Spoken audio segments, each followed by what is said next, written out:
The last things that we learn in this incredibly long lesson 4, is how to work with something called one-to-one functions. But before we can talk about one-to-one functions, let's talk a little bit about functions themselves. All right. So one thing that we have learned is if you have something that is a function, then as long as you have a particular x value matching up with the same or any y value, you're perfectly fine.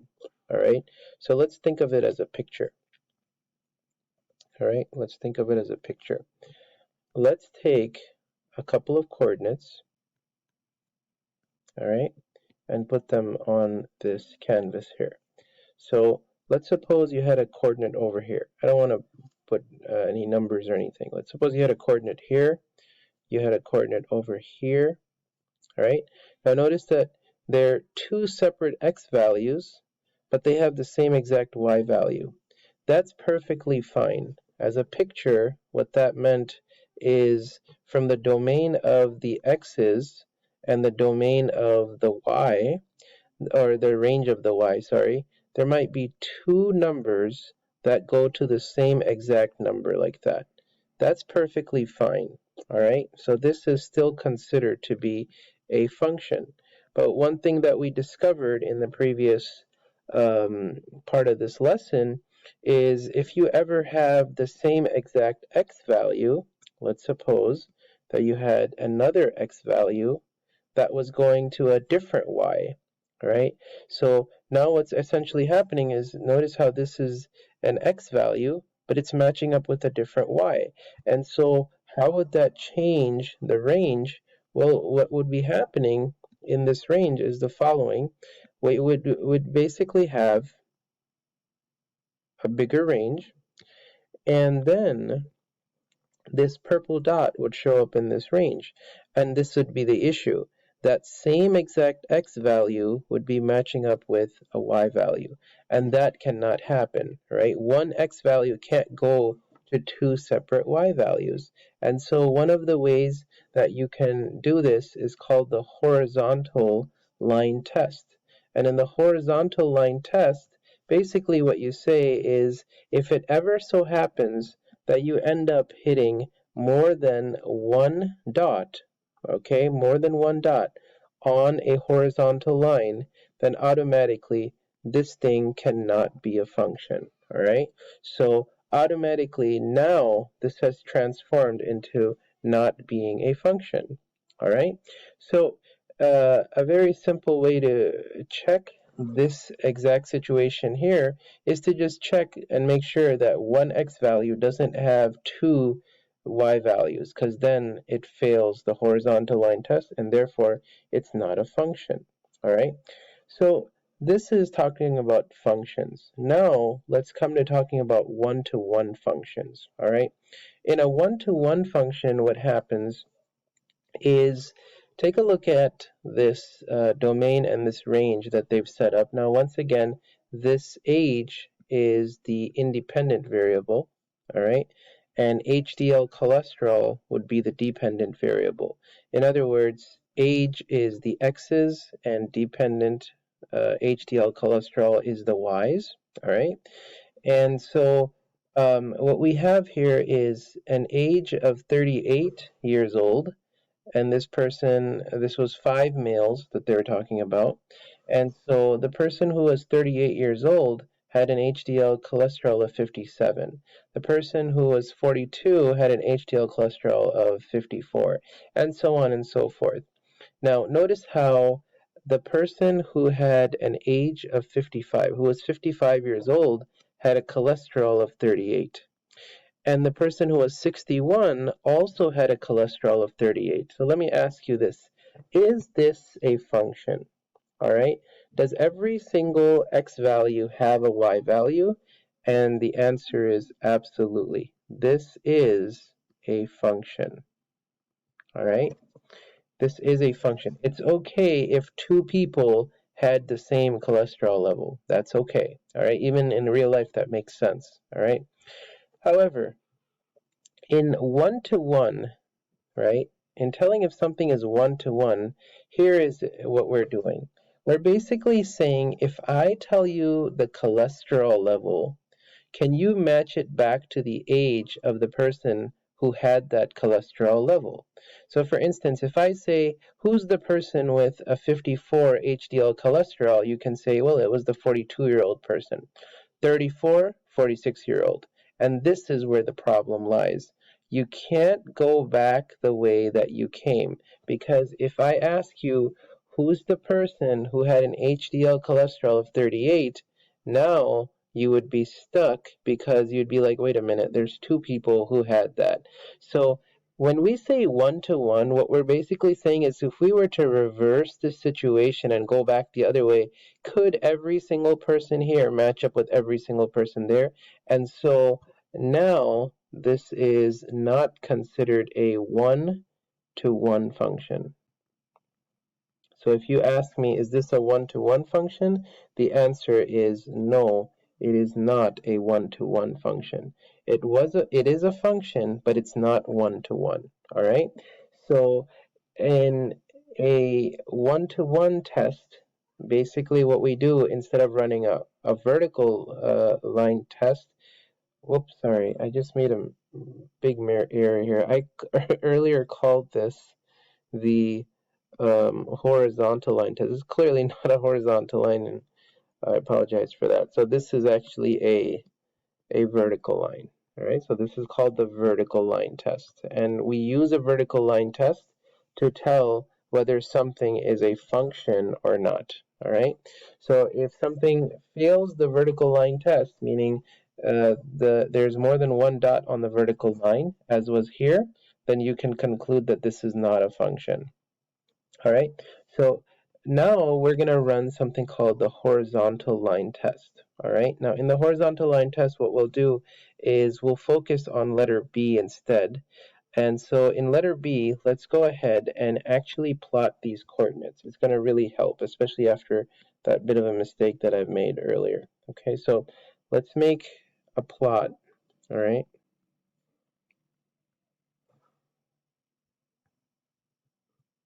So the first coordinate is a -2, 6.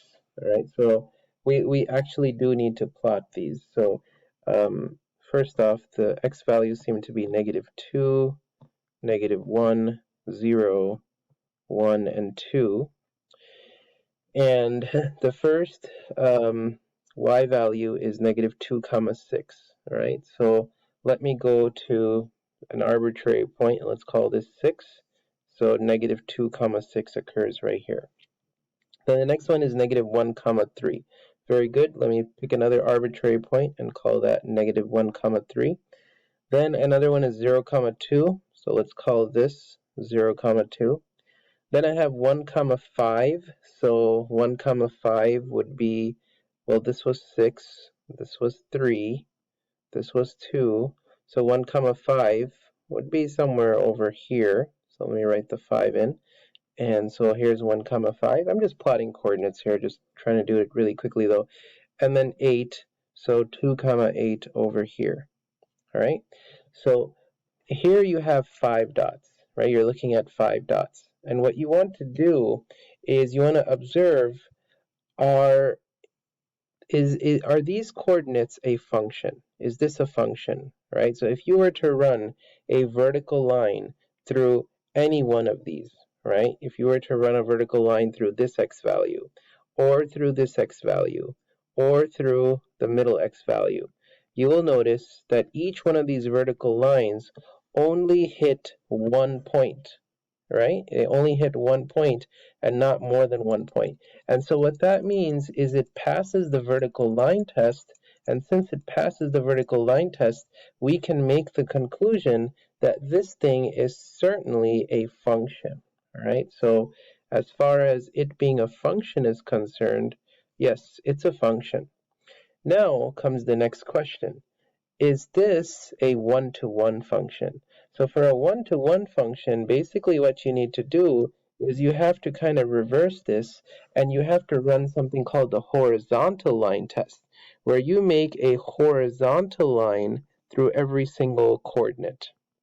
like this over here. And what you ask yourself is the same question that you asked in the vertical line test. Can we assure that there's only one dot and no more than one dot? It can be less than one dot, but no more than one coordinate that hits these horizontal lines.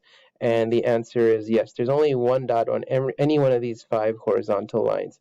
And therefore, we can go ahead and conclude that this is actually also a one-to-one function. Now, if you would like to apply it to the real life example that was in part A, all we're trying to say is now you can look at a y value and tell what its exact x value was. There is no ambiguity in it. You know exactly which y value belongs to which x value. So if you ask me what is a function and then what's a one-to-one function, a function we've defined basically you have an x value and it's got a matching y value. But a one-to-one means you can go back the other way, is every single one of those x values had a distinctive y value. So now I officially show you the horizontal line test and show you how useful it actually is. So let's look at just a graphical picture of the first one. First, let's run the vertical line test because I started off the lesson by making a small mistake with it, and so I want to fix this really quickly. So let's make some vertical lines. I know that that says horizontal lines, but let's make some vertical lines first so we can tell, is this even a function or not? Okay, so here I am making several vertical lines, and you don't have to make all these. You just ask yourself, if I were to make a vertical line, notice how every single time the most that happens is there's only one coordinate that this vertical line hits. All right, and because there's at maximum only one coordinate that this vertical line hits, that means this is a function. All right, so we can go ahead and write down that as far as this being a function is concerned, this is a function. Okay, now let's go ahead and look at whether it's a whether it's a one-to-one function. So how do you run a horizontal line test? Same exact logic, except this time what you do is you make a bunch of horizontal lines. Okay, you make a bunch of horizontal lines, and as you make the horizontal lines, you're going to notice there's a problem here. And the problem is this. Notice how in these horizontal lines, there are 2 points. There are 2 points that these horizontal lines hit. And so the horizontal line test actually fails. And because the horizontal line test fails, when it comes to determining whether this is a one-to-one, now keep in mind, this is a function, but is it one-to-one? The answer is no, it's not one-to-one. Okay? Same exact idea exists in the next example, is notice how it not only passes the vertical line test, so this is a function, all right? This is good to go, this is a function, but it also passes the horizontal line test. Notice how every one of these horizontal lines only hits the curve once and no more than once, right? And so therefore, this is also a one-to-one function. Right? So if you had a y value, you could exactly tell what its matching x value was. That's all that stands for. Okay, now what we're going to do is something a little bit different, is we're going to take a graph and we're going to draw something called its inverse. Okay, so you want to remember this as this was graphing the inverse function. All right, so in graphing the inverse function, first you need to know, what does the word inverse mean? All right, so something that is an inverse is considered to be one-to-one. All right, so you just learned what one-to-one is. And so an inverse function is something that you can invert and you'll be perfectly good with. All right, now a good way to remember inverse functions is like this. Let's suppose that you had two coordinates. Actually, I don't want to put x's and y's because that might confuse more than help. Suppose you had two coordinates, 3, 5. And I told you, what is the inverse of 3, 5? You would say the inverse is 5, 3. So basically, if you want one word, right, and you're going to need to remember this word for many years to come, if you want one word for this, remember it as swap. You just swap the coordinates. The 3 and the 5 become the 5 and the 3. And that's all you need to do, and you can graph the inverse of any function. So what we're going to do is we're going to take this graph, and we're going to graph its inverse on the same canvas. All right, so here's what I mean to say. Let's start with the first coordinate. The first coordinate says, starting from the left, it says -2, comma, -1, right? So this guy right here. -2, comma, -1, if you swap the coordinates, be careful, I'm not telling you to change positives and negative. You swap the coordinates, so the new coordinates should be -1, comma, -2.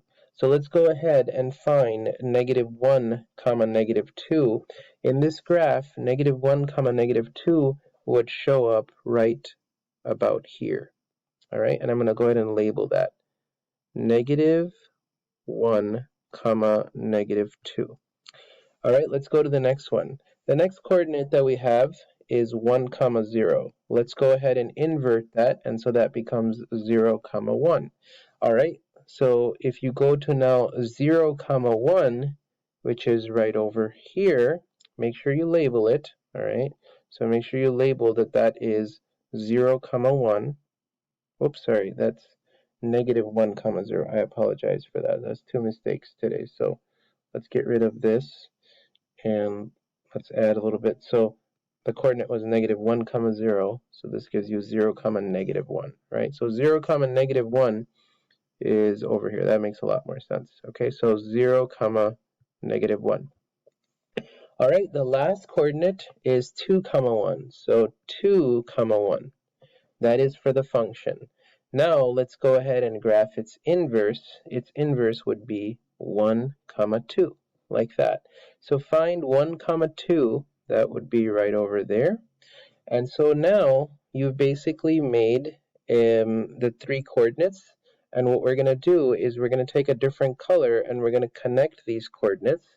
So here is the connection between the coordinates, like that. All right.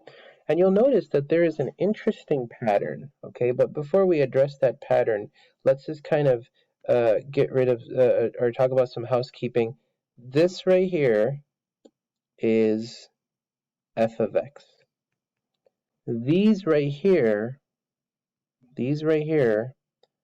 are the coordinates of f inverse of x. So I know that that notation looks really funny to you, okay? So that notation looks very interesting to a lot of students, but you'll notice that at the top there it says -1, and that -1, oftentimes this is forgotten by students, that right there represents the inverse. So as soon as we put that right there, it represents the inverse function and the inverse coordinates. So when it comes to labeling, the blue graph is called f of x. The purple graph is called f inverse of x. All right, this is called f inverse of x. So it's going to take a little bit of time to get used to because you've never seen that notation before. So these three coordinates on the right were the inverse coordinates. Those three coordinates were the function's coordinates. And if you don't see it just yet, let me help you decipher the pattern here. So there is certainly a pattern, and the pattern is this. If you look very carefully at what we have in front of us, the pattern is that over the line that goes through the origin, all right, these two graphs are symmetrical over the origin. In other words, if you put a mirror where that golden line is, you'll find that the two graphs are actually symmetrical over that line right there. Okay? All right, now we're going to transition to the last part of this lesson, and I know that this is a very long lesson. That's why it took 3 lectures to complete. All right, now this part is something that you have to spend some very good time understanding and practicing, okay? The objective is called finding the inverse function. All right, now even if you're good with algebra, the steps are really kind of weird, and so you have to focus on what I'm doing here. So far, basically what you've managed to do is you know how to tell if something is a one-to-one function. You know how to graph an inverse function. And now I'm going to show you how to find the inverse function using algebra, okay? So the first step that you do in working with these functions, let's write down the equation first. So you've got f of x is equal to 2x plus 1 divided by x minus 1, like that, okay? The first step that you do is you want to change f of x into y. Remember at the beginning of this lesson we said y is equal to f of x, right? Of lesson number 4. So what you want to do is step number 1 is to just go ahead and write down. It's not even a step, honestly. I'm not going to make it a step. It's just something that you should do. You should change that f of x into y. Some people will keep it f of x, but it gets really confusing to do that. Okay, now let's start with the steps. Step number 1. What you want to do is you want to go ahead and you want to swap the coordinates. Swap x and y. And that would make sense because if you think about that graph that we just looked at earlier, what did we essentially do? We swapped the x and the y coordinates and we were able to graph it. So as an equation, we do the same exact thing, but it just looks so different and so weird. So I'm going to put it in red, what I'm swapping. So what's going to happen is the y is going to become an x, and everything else is going to stay the same. So equals 2 times plus 1 over minus 1.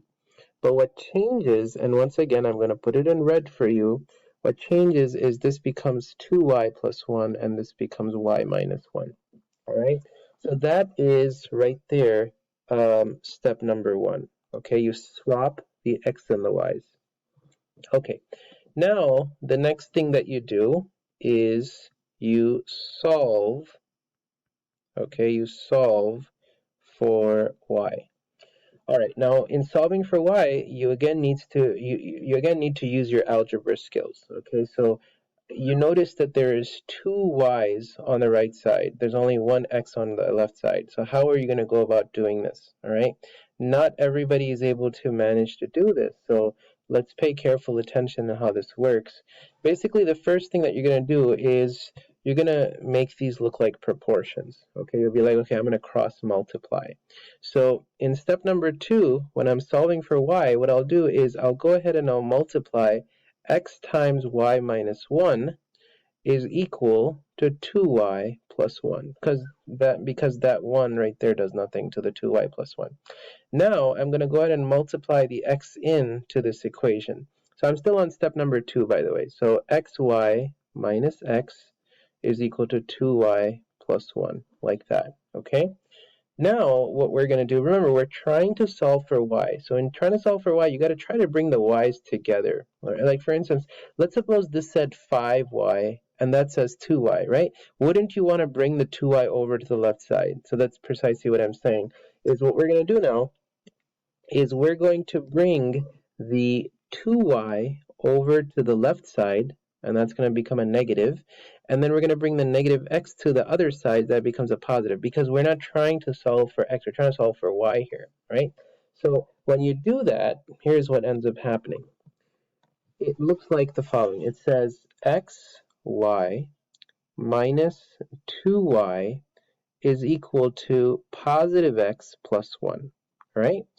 Now, what do you do when you're trying to get one variable to come out of these two terms? Think very carefully. We've spent hours and hours on these lessons to help you get ready for that. And the answer to that is, and I'll write it for you here because it's just so important, is you need to factorize. And you want to make a note of this to yourself. You factorize out the y. All right. So many of my students in the past so many years have gotten stuck on this exact step. They don't know what to do here. So you go ahead and you factorize out the y because it's in common in both terms. And so you'll be left over with x minus 2, like that. And this is equal to x plus 1. Now you go ahead and you divide on both sides by x minus 2. So divide by x minus 2, divide by x minus 2 like that. And so the x minus 2's will go away, and you'll be left over with an expression that says y is equal to x plus 1 over x minus 2. Now what happens in the end is probably the weirdest thing, okay? So remember how we swapped the x and the y's, right? So technically everything we had reversed. So what you do is you replace, right, not the x and the y, we don't want to do that again. You replace the y with f inverse of x. Okay, and here's what I mean to say. So in step number 3, it's just one step that you need to do, but you have to write down f inverse of x is equal to x plus 1 over x minus 2, like that. And so you have completed the process of finding an inverse. Of work to do, but there you have it. We have successfully managed to find an inverse function. Now it says after you have found the inverse function, you want to check its result. Now, how do you check its result? Basically, what you need to do is the following. To check the result to see if it's an inverse function or not, let me write it here. Checking results. And this is something that we have done in the past, so I'm not going to do it again, but it will be asked about in the homework, all right? To check if something is really an inverse, here's what you need to do. You have to take f inverse of x. Now, you've done this before, okay? It's this, we used to call something called g of x, so we used to do f of g of x. So you have to do f of f inverse of x, and you have to do f inverse of f of x. Meaning you plug the f of x function into the inverse function, and you plug the inverse function into the f function. I remind you, the f function is up here, and the f inverse function is down over here. So you find the f of the f inverse of x, and then you find the f inverse of f of x, and what you basically do is you check, are they both equal to the same thing, and they should be equal to x. If this is true, then they are truly inverses of one another. Okay, so why are we not taking the time to necessarily do that just now? It's because I want you to realize that we have done something similar to this in the past, and it takes a bit of time. So I will leave that as an exercise for you to try in checking the result. But as far as finding the inverse is concerned, that's something that was brand new to you, and so I have detailed for you in 3 steps how to find that inverse function. All right? So finding inverses and working with inverses, I know the graphs aren't that terrible, but the algebra behind it, it can get pretty hairy. So you want to focus once again and spend some extra time in understanding that. Thank you so much for listening, and good luck in completing the homework.